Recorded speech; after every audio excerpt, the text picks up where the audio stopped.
There is something going on. Friday edition of Cheap Heat Ringer Wrestling Show. I'm your forever 24/7 champion, Peter Rosenberg, joined by another great champion in his own right. I mean, well, I'm not here to say who's a greater champion. We're both champions, and maybe he'll be Intercontinental Champion come August 6th after SummerSlam. Drew McIntyre back on Cheap Heat. Drew, how are you, man? Well, I'm absolutely marvelous. I'm glad to be back on with you, chatting away. I had a little bit of a moment this morning, as we just talked about off the air, that I've not done an interview properly for about 3 months now, and I couldn't remember my computer password, and I could barely log in, couldn't get my headphones working. And this is coming from the guy that all I've done for the past 4 years is thousands of interviews. So yeah, I had a nice little break, I guess. Yeah, I was just thinking that. How was the nice little break? You gave everyone things to think about. Will he, won't he, where he, will he, what's going to happen? How was your time away? It was awesome. It was very awesome. It was a unique situation where what was going on. I'll say as much as it, a couple of things I had to get fixed, but it didn't require physical therapy like a lot of things I've had to deal with in the past.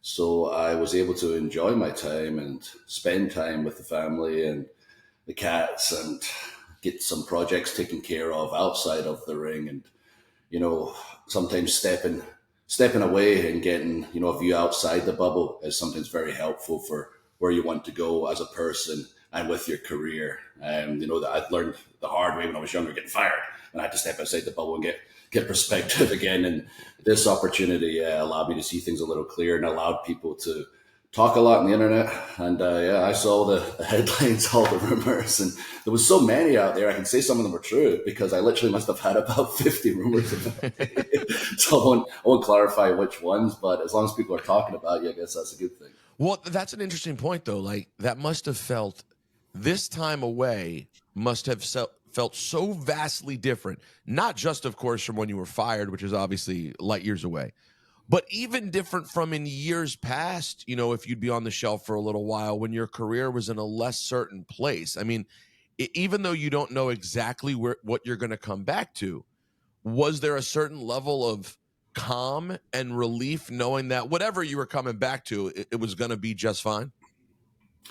Yeah, I feel pretty confident in where I'm at in my career right now, and I'm very content where I am, mentally right now, and what I want out of this life. And what I want is to be happy. That's pretty much it. It's the goal in life. You should realize as you get older, it's just to be happy. And all I've ever wanted to do is work with WWE at the highest level. And I don't just want to participate in the ring. I want to keep driving the company forward outside the ring like I've been doing for years. And as long as, I'm happy on TV and outside the ring, I'm not going anywhere. And Drew McIntyre's happy. So is there any mental or emotional difference between now, when you're about to now listen, this is sort of a unique situation for the Intercontinental Championship, which is, traditionally considered sort of a mid-card title. Obviously it's in a bit of a higher place than usual because of what Gunther's been doing over the last year. The IC title now kind of has some extra gravitas to it. But is there any sort of difference for you in operating at like the top of this mid-card title versus being in the World Heavyweight Championship picture? The way I see it, whatever I'm doing, I'm trying to make it stand out more than anything else on the show. It doesn't matter if it's a segment with a newer talent or people still getting to know them. I'm always trying to figure out how can I stand out more than anything else going on. And it's a little easier. And this situation, returning to a program with Gunther, as you mentioned, he really has elevated this title. He's done such an incredible job of all the superstars who have returned, and new superstars have been introduced over these past couple of years. I'd probably put him at the top of the list for doing such an incredible job and reinventing himself for who he was and the independents in NXT UK.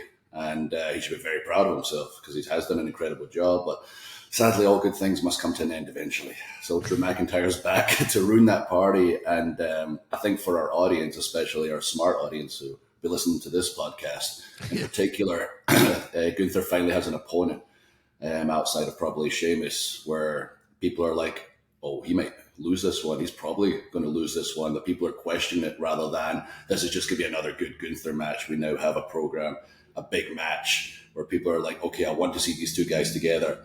oh, Gunther's in jeopardy. He's perhaps going to lose the title and not break Honky Tonk Man's record. Oh, Drew's back. He's finally going to get his moment with the title in front of the fans. And these are two established characters, years with McIntyre, obviously, but the run Gunther's been on, and it's got the opportunity to stand out above even the world title match, which is the goal. And I know for Seth and Finn, who are also very competitive like us, they want to stand out, and it's really going to be helping Raw right now. The more we have people kind of trying to make sure their segment and matches stand out over everything else on the show.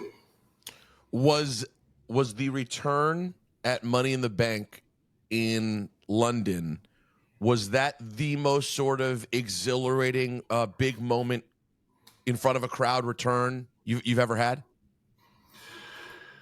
It's certainly the biggest, I would say.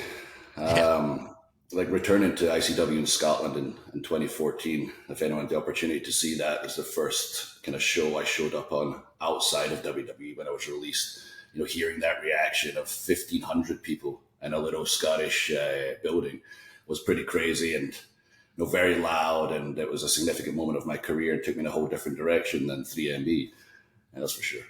But to fast forward all those years later and have all the moments I've had and the body of work that I've had up until London and all the talk and controversy leading up to London, and being able to sneak into the country undetected at 6'5", 270 pounds.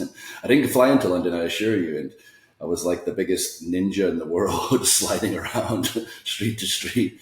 And, but it makes I'm so glad you did, though. It like the two things that happened that day that really, in a lot of ways made the show, in my opinion, were you surprising us with a return and John Cena being able to make an appearance without anybody having reported it, 3 days before. Like that's just something that these days, Drew, feels like it's missing so often. The real authentic reaction of a return. And we got that with you. It was awesome.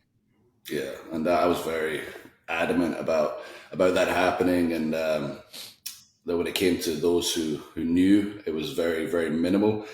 The plan, WWE is always evolving, always changing, making sure everybody's on the right page, and everybody got on the right page just at the right time to make it happen. And it was fun for me, to be honest. Like I remember standing in the hotel hallway when I was checking in.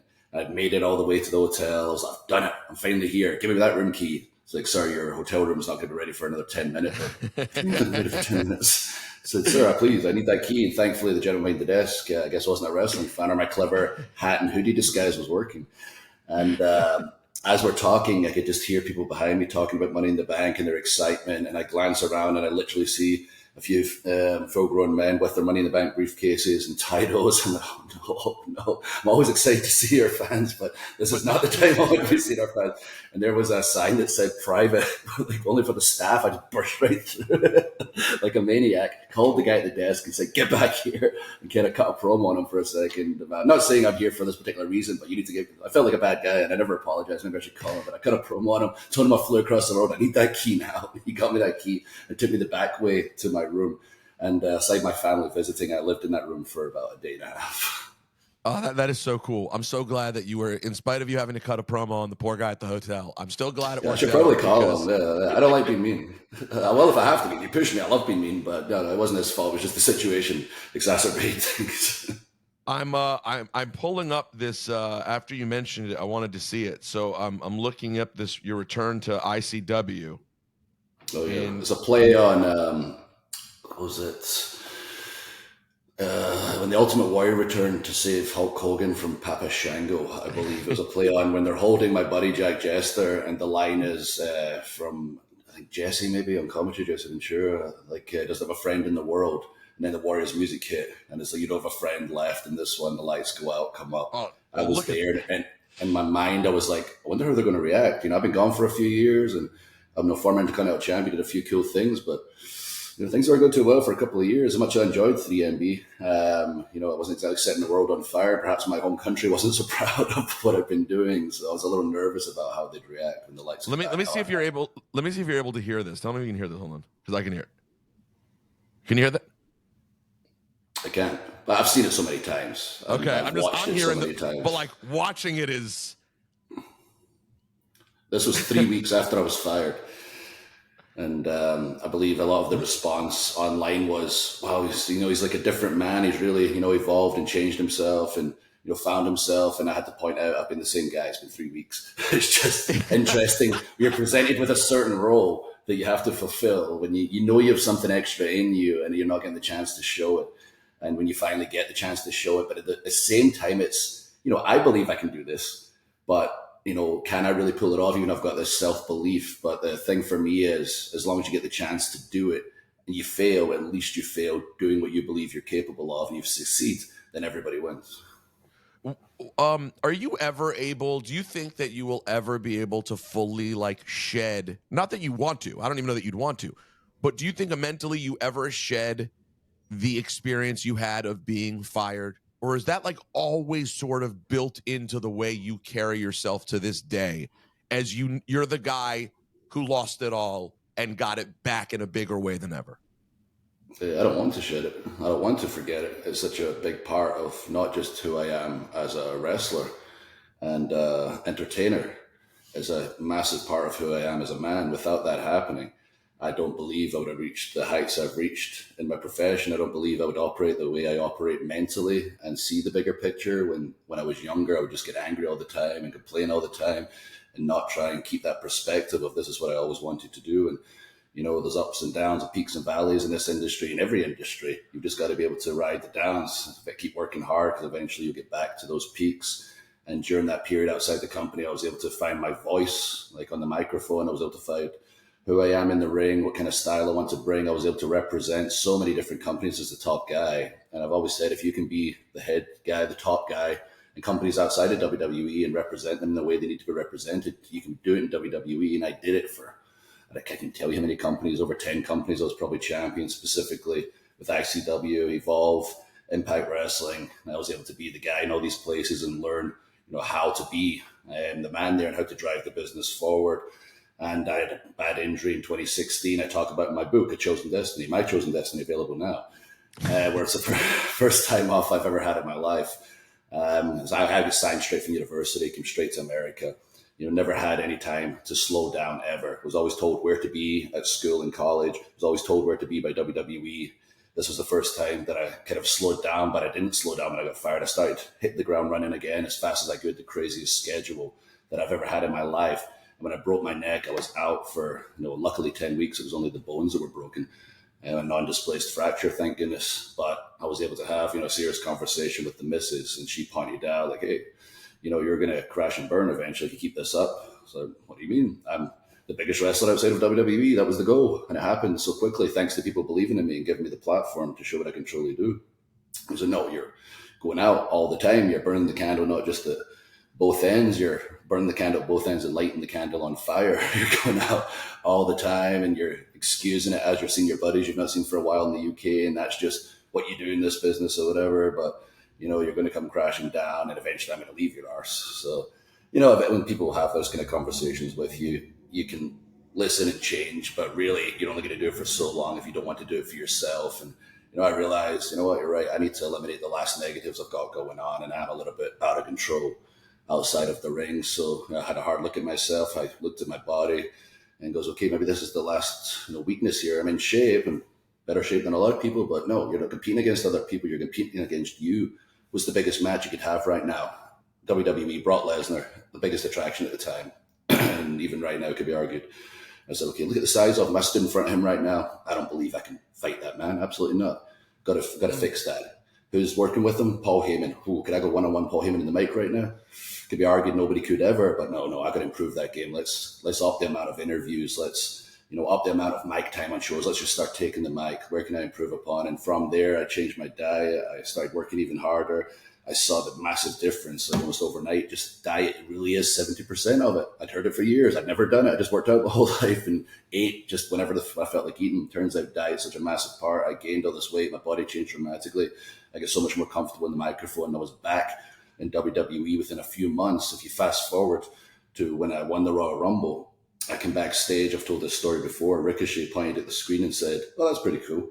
And I glanced at the image, and it was Drew McIntyre versus Brock Lesnar for the WWE title WrestleMania. I thought back to that moment where I went, "Oh my goodness!" I remember thinking, "What's the biggest match I could have?" And I'm not ready for it. And now look at that guy.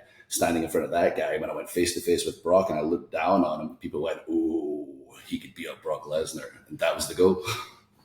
Wow. And it's so true too. Because I mean, looking at you right now, I still have this matchup from 8 years ago in front of me. Yeah, you look like you're in great shape. You'd see that guy and you go, he's a professional wrestler. You totally believe that. But would you believe that guy would beat Brock Lesnar? No, not really. Yeah. That's a guy I see getting F5 6 times and getting pinned.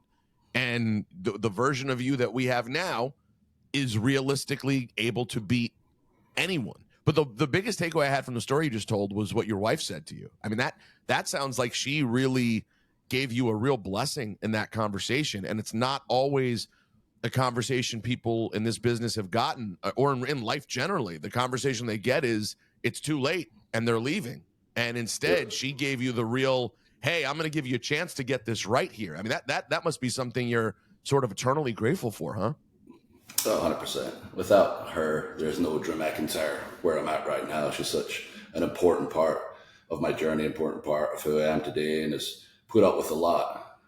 This is not an easy industry to be in for a spouse. You are on the road more than you're home, and the goal is, you work hard, you have fun doing the job you've always dreamed of, but you earn a good enough of a living that one day you can relax and enjoy that time you have. But you have to be mindful that, hey, you've still got to, be involved where you can. Even if you're not on the road, you got to keep in contact all the time. When you're home, you've got to make the most of that time, not be sleeping all the time because you're going to hangover or whatever. You've got to be a bit of a, super husband, super dad. And that shouldn't be, come with excuses. Well, look, I'm on the road, I'm tired or whatever. You just got to, step it up. If you really want to make things work, you really can have it all.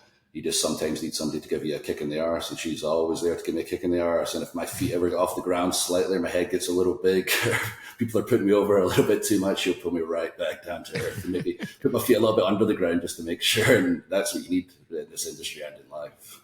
How long have you guys been together? We met about 10 years ago. Married about 6.5. So she got to be there just as things were sort of unraveling, and then also be there to help. She was there for 3MB. Never watched wrestling in her life, could not comprehend or understand what the heck I was doing. And that's how you tried to get her. That's how you tried to get her into wrestling, was through 3MB. That's a tough crash course for her. I was trying to tell her, please don't watch. I do this. I avoided saying what I do, and then it's like, wrestling, okay, and then tried to help her understand. And she appreciates it now, and I appreciate the hard work that goes in, but she's still not a regular viewer of the show. And I kind of like that. She's always got an outside perspective. It's so easy for people like myself or yourself or anybody that's really watching everything, such a big fan of our industry, to get jaded about a lot of things, and to get that outside perspective really has helped me over the years. And a number of things, like even like the sword I bring to the ring, like our fans hate it, our social fans, our hardcore fans. And sometimes I'm like, why do I have this sword all the time? Like, I'm never going to shank somebody. Drew, I never want to be a phony because you're here in front of me. I admit I hated the sword. I did. Yeah, so like that, I loved it initially, and then I got to the point where I was swinging it around, and I started even saying that, goodness, look, I'm never going to take anybody out. And she pointed out, here's the thing, like, one, you probably shouldn't be bringing it to the ring and swinging it around when you're like, you should just only have it for your entrance. It's such a visual industry, and it's such an important part of your presentation. Think about the kids in the crowd that see when you were a younger He-Man walking out with a big sword or whatever, the way they're going to feel when they see that. Or somebody like for the first time, like her, when she wasn't watching and tunes it in, go, wonder what's going on in the wrestling tonight. Like, let's see what's happening. And they're watching Outlander, they're seeing Braveheart, whatever. They're like, my God, look at this monster, hairy, giant Scottish guy with long hair and a sword that shoots fire. You see what's going on in the wrestling right now? So we get so jaded because we're in it. Like, it just takes me asking her, just like, think about it this way. Maybe not here, but maybe here. I'm like, okay, that makes total sense to me. And I still have it as part of my entrance, but I've avoided bringing it, say, like for the interview with Gunther the other night. If I was standing like I used to with the sword that's there, like, why wouldn't I use it? Or like, instead of just balancing on it like I did half the time. Right. It's almost like now it's acknowledged that it's just like, even the character acknowledges this is part of my entrance, but it's not a legitimate weapon that I am threatening to hurt people with, because you're not going to stab someone with a sword. That would be an interesting turn. I 100% pitched like situations with that, and I'm deadly serious. Like for WrestleMania, or a significant moment, like we've got our Hollywood people we work with. We can dress stuff up. We can do stuff in post or pre, ideally. And Saving Private Ryan, there's some of the scenes with people losing limbs, and some of the actors, amputees and the likes. And I was like, I'm deadly serious. Can we do something like that? No, Drew, we can't do something like that. I was like, why do I have it then if I can't pay it off? Exactly. All right, I'll just stick it in the stage and call it a day. I get Yeah, it. so we got to cut the ropes like that. That was a big one for me. Oh yeah. The rope spot was fun though. That was fun. And it was actually, at the time, it was kind of like a whoa, because we hadn't seen you do anything with it. That was the payoff I'm going for. Like, and I feel like I've told this story. If I have, sorry, but I'll do a condensed version. We did try to do the rope spot for a SmackDown, and during the day I tried and it didn't work, so we just shelved it, never thought about it. And leading up to WrestleMania a couple of years ago when I was facing Corbin, I was like, we need something else. Like, there's just not enough steam getting into this match. I need like a moment that people are going to remember. It's just going to be forgotten over this WrestleMania, and it's just frustrating considering I was winning the title the year prior. And I went to Vince and asked him. I was like, "Hey, that spot we did, I think I could pull it off." And I was like, "Okay, we can work on it, but you don't want a WrestleMania moment where you swing a sword at the ropes." And what happened last time, it doesn't work, and millions of people just watch you bounce the sword off the rope. It's not exactly top babyface stuff. So I believe I can do it. So we got to the day of Mania. It's all been set up. I'm backstage practicing with our sword team. They've got a rope tied around the ring post, pulling it as tight as they can. I'm trying to hit it, and it's not about power, or we go through every time, obviously. It's about technique. You have to essentially fillet that rope at the right angle, like swing it like a samurai. And I was getting about 6 out of 10. And I was like getting worried. We're getting close to the match, and I'm not hitting this every time. This is a little concerning. And I got to the point. So they have to keep tying a rope over and over again for you to try it, so you can get multiple. Yeah, tries. I mean, some of them I just kept hitting the same one over and over because it wouldn't break. Right. So I was like, this is very concerning. I'm about to go and WrestleMania. Tens of millions of people are watching across the world, and I'm going to look like a buffoon. And they basically gave me the option: listen, Drew, you're going to take a risk if you do this. Do you want to do it or not? I said, right, I want to do it. If not, I'll laugh it off somehow.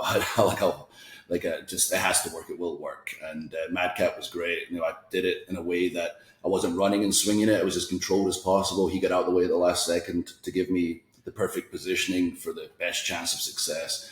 And thank goodness it didn't just go through the top rope. I went through the second rope, and it almost went through the third rope. And it looked awesome. It was a great visual. I did the pose afterwards, and I may have affected the next match. The poor ring crew were running out, changing the ropes during the next promo video for the next match, and I believe still fixing the ropes as Ray was hitting the ropes. I was like, now I feel guilty. But in the flip side, and I felt really bad if it didn't work. Embarrassed. Yeah, you had to get it. You had to get that right. By the way, you mentioned that match with Corbin. Corbin's such an interesting dude to me in that, like, the last couple of years, obviously, no fan has been able to quite follow what his journey has been. They bring back JBL. It looks like it's going to go one way, then doesn't. Now he's in NXT getting Gable Steveson some action here, and they'll have his first match at the Bash with him. Can you tell us a little bit about working with Corbin, though? Because I always just think that physically in ring, he seems like such a talented dude. I'm curious for your perspective, who obviously had a huge match in your run with Corbin at Mania. Yeah, I've had many moments with Corbin, be on the same team or opposite him. And he has an incredible talent. He is such a big guy, which for me is necessary as a big babyface. It's hard for people to get heat on me. It's hard to get sympathy when you're such a physically imposing individual, and when your character is larger than life as well as being such a big guy. It's so hard to get sympathy, and people are generally just waiting for me to fight back. Like when I'm getting beat up, most of the time they'll just go silent and just wait, like, all right, when's he going to fight back? So we can see him kick bugs. We know he's going to do it eventually. With someone like Corbin is so physically imposing and so talented in the ring, and keeps it interesting because you have to these days. You can't just plod around or people get bored. He's an exceptional performer. It makes my job so much easier. And the fact that he really wants to be a bad guy. Like a lot of people claim they're like, oh, I'm a bad guy or whatever, but then they say cool things and get cheered, and they'll say cool things on social media. And like, you don't want to be a bad guy or do cool moves or whatever. I was like, come on, if I ever turn bad again, watch what happens. So do you want to see Drew McIntyre doing anything remotely cool? And I will bring that sword to the ring. I'll have it everywhere. I'll do things that drive people crazy.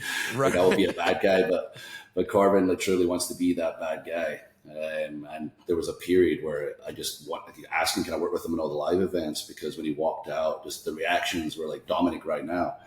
He's doing such an amazing job as well, like just pure hatred and online ripping him apart. Like, oh no, he's got go away heat, whatever. I was like, no, he's just the one guy that's got heat. People just genuinely don't like him. Drew, isn't that the funniest thing? Doesn't it seem like any time anyone actually in this era gets real heat, it seems like everyone says it's like, oh, it's X-Pac heat. It's every single time. Yeah. I feel like they say that. I'm like, trust me, I'm in the ring. I can hear the people. If the people in the crowd are sitting on their hands and hating it, I'm like, oh, this is bad. This is really bad. But they would go crazy, boo him when he's beating me up, cheer me when I was fighting back. I was like, so it's supposed to work. They seem to be emotionally invested because my hearing's not great, but I got ears. I can hear them. Right. Another thing at SummerSlam I'm super psyched about, and I know Ricochet is an old pal of yours, is this Logan Paul Ricochet match. I have been, I don't know about you, man. I've been so impressed. I did not have a particular interest when Logan Paul showed up. I'm not a social media guy in that way. It didn't mean anything to me. And he has so impressed me with his approach and how seriously he seems to be taking this. And then what him and Ricochet are physically capable of doing is so crazy. First of all, just your thoughts on that match. And from the inside, what is your perception of Logan Paul? And is his work ethic as great as it appears to be? Because the guy seems to have improved leaps and bounds very quickly. Yeah, I'm excited for the match just like everybody else. And I know they're both cooking up some crazy ideas. They're both absolutely fearless. And it's a match that hopefully is on after me because I would love to, have my war. And then once I'm sitting down, icing myself off, once Gunther and I are finished, watch the match as a fan. Because I know it's going to be highly entertaining and I'm going to be highly sports entertained with the athleticism that's going to be brought during that match. But for Logan himself, yeah, he loves this. Like he doesn't have to be here, like a Bad Bunny, or a few other people that have came into our industry to have genuine passion for WWE. And like yourself, I honestly didn't know who he was. I see his name pop up now and again. On news sites, or if I'm watching the news or whatever, I would see something pop up about him, but that was the extent of my knowledge of him. And when somebody shows up, I don't just say, who's this guy? Like when Bad Bunny showed up, I've never heard of this guy. I take 1 second to do the research and go, Logan Paul, oh, he's wildly famous. Wow, he's like the biggest artist in the world. I take 1 second to do my research. So you take a step back and go, okay, it's cool they're here, but how do they, act while they're here? Do they treat our industry with respect? Because not a lot of people, do from the outside. I've seen that as well. People come in, have a big head, and then I love when they get in front of our fans because our fans can smell BS and boo them out of the building. They can't understand why they're being booed. But when it came to like Logan, he got booed, I guess, for other reasons, but took it and went, okay, I'm gonna use this. I can't understand why they're booing me, but they have this emotional reaction to me. So how can I parlay it into something interesting? So where he started, he was having great moments and matches in the ring, to where he's at now, where he's embraced the character, embraced the reaction. All he's wanted to do is have a great job and do a great job and have great matches, and he's done that. And he's really, had standout matches on the show, not just good matches on the show, and perhaps even the best match on a couple of shows, like himself and Roman, was an incredible match. That really was a damn good match. That one really was probably what, I guess it shouldn't surprise me the most, because I mean he was in with Roman and how big that's Roman's everything has been, his orbit has been the last few years, but just the way it actually turned into a match where I go, I'm believing Roman could lose here by the end. Yeah. That to me was pretty remarkable. Yeah, and that was a testament to obviously Roman, but Logan's got to hold up his side of the match. You can't just have a match with yourself. As much as we say have a match with a broomstick, if the broomstick unfortunately doesn't have eyes, doesn't have emotions, a human being does. And if you look in someone's eyes, you can see if they're like a deer in the headlights or they're lost. But he's just been there, switched on since day one. And you can look at some of our superstars now, like more so in NXT, because they're finding themselves. They just take one look in their eyes and you can tell the difference between someone who knows who they are and someone who's present and in the moment, and somebody who's just thinking about the next move and the next moment and, oh God, what have I got to do? And they don't really know who they are. Like he's known since day one who he was. And that's the biggest thing I look for over the moves, is just looking someone's eyes like, oh, wow, he's feeling it. He knows exactly who he is and he's present in the moment right now. And he's always had that, and he's just evolved from there. And he takes such a beating sometimes as well, and he just laughs it off. I remember in Saudi at the airport, this Kambukan, we were buying wheelchair, and he was like, I think I broke my shin, McIntyre. He just kept going laughing. Like, I can't remember if it turned out to be a knee injury or whatever, but he was just kind of laughing it off. And I was like, oh, he's pretty funny. And he obviously loves this. He's willing to put his body on the line for it. So, yeah, he gets a thumbs up from me. You did mention in passing, if you were bad, you would do X, Y, and Z. After this run over the last several years of just being the goodest of good guys, is that something that appeals to you? Like, or at this point, do you like being that guy exactly and getting to live that life all the time, where you kind of, your character gets to match your personality? Because I'm not to ruin the story, but I think you're a real life babyface. Would you enjoy though getting to have a good run going the other way?